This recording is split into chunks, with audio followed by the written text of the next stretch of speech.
Do you want to talk about fog gaming? Sure, It's pretty fogged up. cloud gaming, but It's when fogged the up cloud stuff. servers are close to your house. That actually sounds pretty cool, Luke. I think you're being a hater. But it's like, I think but you're going to it's end up not. making an apology video. But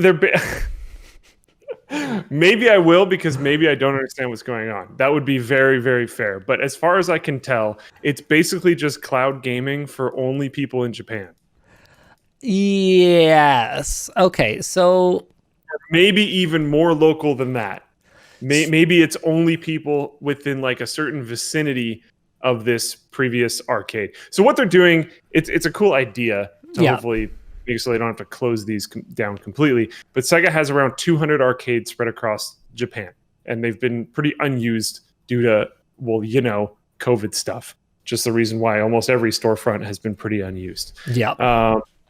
So I've been trying to think about something to do with the servers and the PCs that they have in those centers, and hopefully try to monetize it a little bit if they can, right? So they came up with this whole idea of fog gaming, where it's cloud gaming, right? It's still cloud gaming, but these local arcades are the things that are powering it. So the data center is super close, essentially, because it's the arcade. Yeah, because it's not a data center. It's just like actually a few blocks over. Yeah. Yeah. I think it's super cool. I mean, I don't necessarily know that Sega's implementation is super exciting to me. I don't live in Japan. I don't know. Yeah. And whatever like games they're running, I have no idea if I would care about any of them.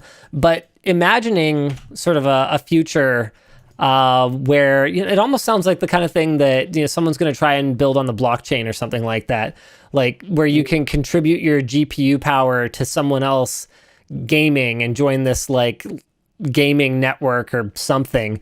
Kind of like the Tesla's idea of like you can rent your car while you're not using it. Exactly. So it's like instead of like, so Nvidia, they've got their like GeForce GTX or RTX where you like buy the hardware. Then they've got their GeForce Now where you can like rent the hardware. Then they've got their like GeForce Everywhere where it's like you can kind of like an electrical grid, right? You could pay to use the grid, or you could contribute any excess back to the grid. So if you look at like the really cool demos that Microsoft did, where they were offloading some of the processing to the cloud, like back when they first launched the Xbox One X, it's not impossible to imagine a future where I could have, let's say, an RTX 2060, for example, and I could go, oh, gee, you know what? I really want to enjoy some game X in the highest possible fidelity, and my neighbors aren't using their RTX 2080s, and all of a sudden I can take their processing power and use it to power my game. I mean, probably that's completely unfeasible, but maybe one neighbor, as long as the connection between me and them is good, I could sort of have a temporary graphics card upgrade. And then maybe at some other time, someone with integrated graphics on their laptop could use my RTX 2060 for like a lower rate of return, right? So I obviously wouldn't get to loan my card out for as much, and then I would have to kind of pay the difference if I wanted to loan even more power to myself. But that would be pretty cool. Like a fog gaming concept like that would not eliminate the latency problems. There'd still be latency, especially if you're the kind of person who's a competitive gamer. It's unlikely to me that we're ever going to get to the point where playing on anything other than local hardware is going to give you the ultimate competitive edge. But for just playing like casual games, it's hard to say ever, because like in like 40 years, who knows what's even going to be going on. But like speed of light, Luke, speed of light, right? Unless they're going to put a data center on every city block, it ain't happening.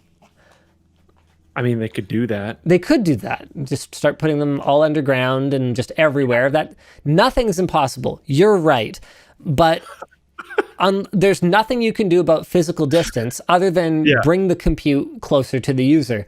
And this could conceivably be a way to do it. Yeah. There's at least one person in chat that's freaking out about Starlink to do with this. I think with Starlink, I mean, Starlink's great. I'm not talking down on Starlink, but that would not be a fog style. If you wanted to do something like that over Starlink, whoa, for one. Hmm. For two, you would just do traditional cloud gaming. For sure. Yep.